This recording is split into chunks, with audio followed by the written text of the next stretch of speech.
Assalamualaikum warahmatullahi wabarakatuh. Nama saya Mahira binti Abdul Razak, nombor matrik 2021210594. Saya dari kumpulan 1, iaitu tajuk kumpulan saya ialah berkaitan dengan alam barzakh. Saya akan bentangkan iaitu tentang tajuk saya berkaitan kewujudan roh di alam barzakh. Okey, untuk slide pertama kita lihat pada konsep roh menurut Ibnu Qayyim. Roh ni adalah makhluk yang diciptakan dan diuruskan. Allah telah memberi gambaran tentang penciptaan Adam bahawa Adam ni diciptakan daripadanya dan ditiupkan roh pada diri Adam. Perkataan roh dan roh ni berasal daripada huruf ra, waw dan ha. Namun penggunaan kata al-roh ni lebih merujuk kepada perkataan nafs dan merupakan maksud kepada sesuatu yang menyebabkan kehidupan dan pergerakan. Istilah al-ruh ni adalah ada banyak pengertian, iaitu malaikat Jibril, malaikat yang agung, hembusan angin, kalam Allah, rahmat Allah dan Nabi Isa. Semua ni boleh dibaca sebagai al-ruh.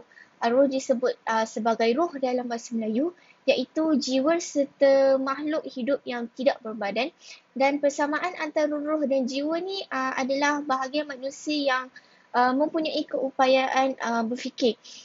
Selain dari itu, roh insani dan roh hayawani juga boleh dibahagikan dalam kerangka al-ruh, iaitu sesuatu yang menyebabkan tubuh ni hidup bergerak, menerima kelebihan dan mengelakkan kerosakan. Roh manusia digambarkan sebagai unsur halus yang mampu memahami dan memperolehi maklumat yang dipegang oleh manusia dan terdiri daripada roh hayawani yang mengurangkan keupayaan minda untuk mengenali hakikat roh. Roh hayawani ni adalah jisim yang tinggal di ruang kosong dalam jantung dan bergerak ke seluruh badan melalui saluran darah dalam badan kita. Dalam slide ni kita lihat kalimah ar-ruh yang ada dalam Al-Quran. Perkataan ar-ruh ni ada banyak maksud yang berlainan dalam Al-Quran, iaitu ar-ruh ni merujuk kepada makhluk yang mempunyai roh, roh yang ditiupkan ke dalam badan manusia, dan roh membawa kepada perkara yang mengandungi makna, urusan ataupun perintah. Antara beberapa ayat Al-Quran yang menggunakan kalimah ar-ruh ialah yang pertama, makhluk yang mempunyai roh iaitu malaikat, ada dalam surah Maryam ayat 17.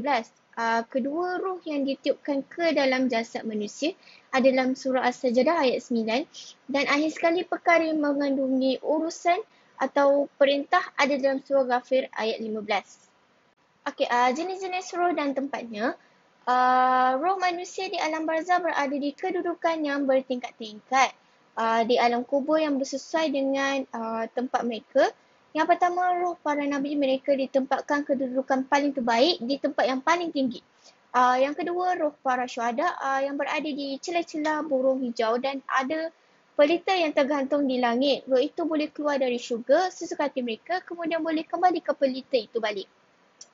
Yang ketiga, roh orang yang mukmin yang bertakwa adalah seperti burung yang digantung dari cabang-cabang langit agar Allah mengembalikannya ke jasad mereka pada hari kiamat. Perbezaan antara roh syuhada dan roh mukmin ialah roh syuhada berada di dalam sangkar burung hijau sambil bebas berjalan di taman syurga dan kemudian kembali ke pelita yang tergantung di arasy. Tetapi orang mukmin berada dalam sangkar burung tergantung di syurga. Yang keempat, roh orang maksiat. Ada nas-nas yang menjelaskan azab yang diterima oleh orang yang suka maksiat telah dikemukakan. Orang yang pembohong diseksa dengan besi hujung bengkok yang dimasukkan ke dalam mulut hingga ke leher. Kepala orang yang meninggalkan solat fardu kerana tidur, kepalanya akan ditumbuk dengan batu. Bagi kedua-dua penzina lelaki dan perempuan akan diseksa dalam lubang seperti relau tembikar untuk membakar roti yang bahagian atasnya sempit dan lebar bahagian bawahnya, sedangkan api menyala di bawahnya. Orang yang lebih suka makan riba akan berenang di lautan darah dan ada yang akan melontar batu ke tepi air. Demikian juga orang yang suka mengadu domba di antara manusia dan juga orang yang menyembunyikan harta, ghanimah dan lainnya. roh orang yang kafir ada disebutkan dalam hadis Abu Hurairah bahawa setelah menghuraikan keadaan orang beriman sampai menduduki tempatnya di syurga, iaitu Nabi Muhammad menyebut keadaan orang kafir berserta kematian yang dialaminya. Setelah rohnya dicabut, rohnya yang keluar dari jasad orang kafir baunya busuk, sampaikan para malaikat yang membawanya ke pintu bumi sambil menjerit, alangkah busuknya roh ni. Kemudian mereka membawanya bertemu dengan roh kafir yang lain. Selain daripada itu, terdapat juga dua jenis roh, iaitu roh mu'amah dan roh mu'azabah. Roh mu'amah ialah roh yang akan hidup dalam suasana mendapat nikmat yang lagi hebat dari dunia kerana mereka dapat menjawab semua soalan munkar dan nakir. Dengan amalan yang banyak, itulah yang dapat membantu menjadi roh mu'amah, contoh dengan bersedekah, melakukan amal ibadat dan lain-lain lagi. Selain daripada itu, roh mu'azabah ialah roh yang tidak dapat menjawab soalan munkar dan nakir kerana tidak melakukan banyak amal ibadah. Antara keistimewaan roh di kubur, ada dua. Yang pertama, kita lihat kepada keadaan roh manusia baik ketika memasuki alam kubur. Roh manusia baik ni juga tidak terlepas dengan merasai himpitan kubur. Pelukan mesra seorang ibu kepada bayinya seolah-olah akan dirasai bagi roh manusia baik di dalam kubur nanti. Roh manusia baik ini juga akan diterima baik dengan oleh penjaga kubur. Segala amalan yang dia bawa itulah yang dapat menjawab soalan munkar dan nakir dengan betul. Kemudian malaikat akan membukakan satu kawasan dari taman-taman syurga supaya roh manusia baik ni dapat melihat tempatnya di akhirat satu hari nanti. Selepas itu, roh manusia baik akan tidur dengan nyenyak dan aman seperti pengantin baru. Roh manusia baik akan tidur sehinggalah tibanya hari kiamat di mana roh-roh akan dibangkitkan untuk memasuki alam yang seterusnya iaitu alam akhirat. Yang kedua ialah roh saling mengenali antara satu sama lain. Roh orang yang beriman akan mendapat nikmat selama-lamanya. Mereka yang tinggal di alam barzah akan berkenalan antara satu sama lain. Contohnya seperti suami kenal dengan isterinya, begitu juga isteri mengenali suaminya. Ayah kenal dengan anaknya, begitu juga anak mengenali ayahnya. Segala kebaikan yang mereka lakukan di dunia walaupun hanya memberi seteguk air kepada orang yang memerlukannya, pahalanya sangat besar di sisi Allah. Terdapat juga kisah palsu mengenai roh, iaitu ada yang mengatakan pada bulan Ramadan. Antaranya ialah kisah yang tersebar di media sosial, iaitu apabila Ramadan datang, semua roh ni berkumpul di Lauh Mahfuz untuk berdoa kepada Allah agar mereka ni dikembalikan ke dunia balik. Sebahagian roh diizinkan untuk kembali ke dunia, manakala sebahagiannya lagi tidak bagi. Kerana perbuatan baik mereka, roh ni diizinkan untuk kembali atau ada yang mendoakan mereka. Sementara roh yang tidak dapat naik ke dunia kerana ada kesalahan yang dilakukan sepanjang hidupnya akan tetapi dipenjarakan di Lauh Mahfuz. Perkara pertama yang roh akan lakukan apabila dibenarkan pulang ialah mereka akan pergi ke tanah perkuburan untuk melihat jenazah mereka. Kemudian mereka akan pergi ke rumah anak-anak mereka ataupun rumah orang yang menerima pusaka mereka dan rumah orang yang antara mendoakan mereka dengan harapan orang yang mendoakan mereka ni akan berjumpa dengan mereka. Tidak ada ya nas-nas yang merujukkan roh berada di Mahfuz dan tidak ada bukti bahawa roh ni akan boleh pulang ke rumah pada bulan Ramadan. Sebenarnya tiada sumber untuk keseluruhan cerita. Terdapat beberapa cadangan dan pandangan dalam kitab Al-Ruh Syekh Ibn Qayyim mengenai tempat selepas kematian, tetapi tidak ada satu pun yang menyebut roh berada di Lauh Mahfuz. Apabila roh berpisah dari jasad, mereka dimasukkan ke alam barzah yang mana ia tidak akan dapat kembali ke dunia tanpa izin Allah. Idea bahawa roh kembali ke rumah semasa bulan Ramadan ni atau pada hari tertentu selepas kematian tidak disokong oleh mana-mana fakta. Pandangan perwujudan roh dengan agama lain, roh Al-Qudus ni secara mendalam maksudnya ialah roh suci ataupun roh spirit. Kalimah roh Al-Qudus ni disebut dalam Al-Quran secara spesifiknya sebanyak 4 kali, iaitu dalam surah Al-Baqarah, surah An-Nisa, surah Al-Ma'idah dan surah Al-Nahl. Dalam surah Al-Baqarah ada nyatakan, iaitu dalam terjemahan, dan sesungguhnya kami telah memberikan kepada Nabi Musa kitab Taurat dan kami iringi kemudian daripadanya dengan beberapa orang rasul dan kami berikan kepada Nabi Isa ibni Maryam beberapa mukjizat serta kami teguhkan kebenarannya dengan Roh Al-Qudus. Maka patutkah tiap-tiap kali datang kepada kamu seorang rasul membawa sesuatu kebenaran yang tidak disukai oleh hawa nafsu kamu. Kamu sombong takbur sehinggalah sebahagian dari rasul itu kamu dustakan dan sebahagian yang lain pula kamu membunuh. Iaitu dalam surah Al-Baqarah ayat 87. Dalam tafsir Al-Kabir ada menyatakan terdapat beberapa pandangan mengenai perkataan Roh Al-Qudus dalam ayat ni. Pertama, ia dimaksudkan dengan malaikat Jibril. Kedua, ia merujuk kepada kitab Injil yang diturunkan kepada Nabi Isa.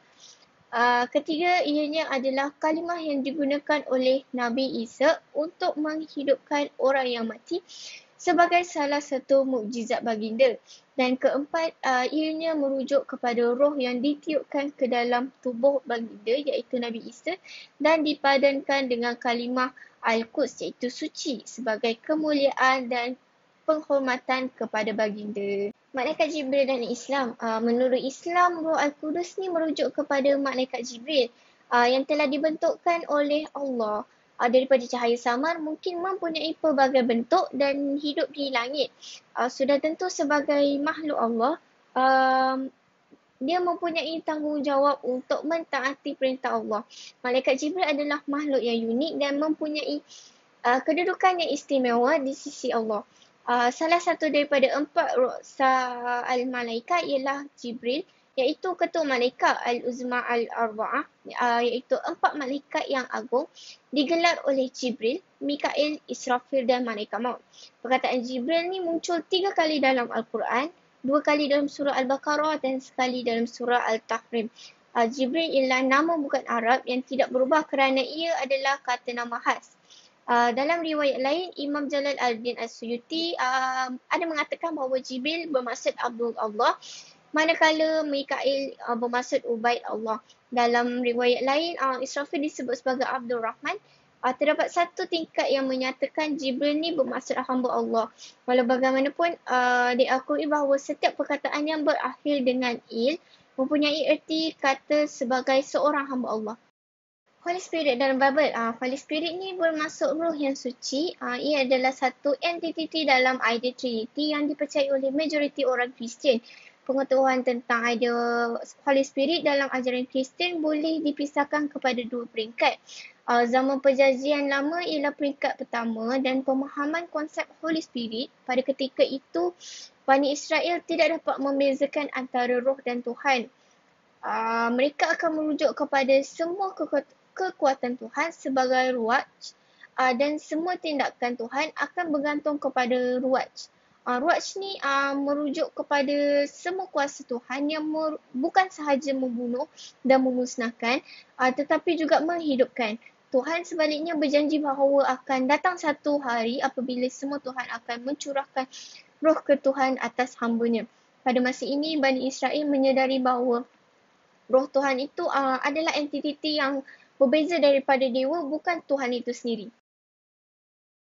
Adakah Roh Al-Qudus sama dengan Holy Spirit? Selepas mengkaji pengertian Roh Al-Qudus dan Holy Spirit, dapat ditentukan bahawa ia berkaitan dengan makhluk yang berbeza secara asasnya. Roh Al-Qudus ni merujuk kepada malaikat Jibril, salah seorang ciptaan Allah. Itu malaikat Jibril adalah makhluk yang termasuk dalam kalangan hamba Allah dan tidak mempunyai sifat ketuhanan. Malaikat Jibril juga melaksanakan tanggungjawab yang diberikan oleh Allah Subhanahu Wa Taala, khususnya sebagai saluran wahyu ilahi kepada para nabi dan rasul. Manakala orang Kristian ni menganggap Holy Spirit sebagai sebahagian kecil daripada intipati Tuhan yang membentukkan Trinity. Holy Spirit tidak seperti Roh Al-Qudus adalah bukan malaikat, namun ia memenuhi beberapa tugas setanding dengan malaikat di dalam Islam. Holy Spirit menduduki orang yang beriman Kristian untuk menjalankan tugas ke atas manusia yang merupakan salah satu perbezaan ketara yang perlu ditunjukkan. Roh Al-Qudus ni sebaliknya tidak menduduki sesiapa termasuklah Nabi ataupun Rasul. Tuhan dan manusia tidak sama dengan Roh Al-Qudus. Okey, kesimpulannya apa yang kita dapat ialah kita mengetahui makna kalimah ar-ruh dan juga ruh ni berkedudukan dalam berperingkat di alam barzakh. Selain daripada itu, terdapat juga keistimewaan ruh di alam barzakh di mana ruh ni akan mengenali antara satu sama lain dan keadaan ruh ketika memasuki alam barzakh bagi ruh baik adalah seperti pelukan seorang ibu kepada bayinya di dalam kubur itu nanti. Akhir sekali, Roh Al-Qudus iaitu Malaikat Jibril dan Holy Spirit adalah tidak sama sekali. Sekian itu sahaja daripada saya.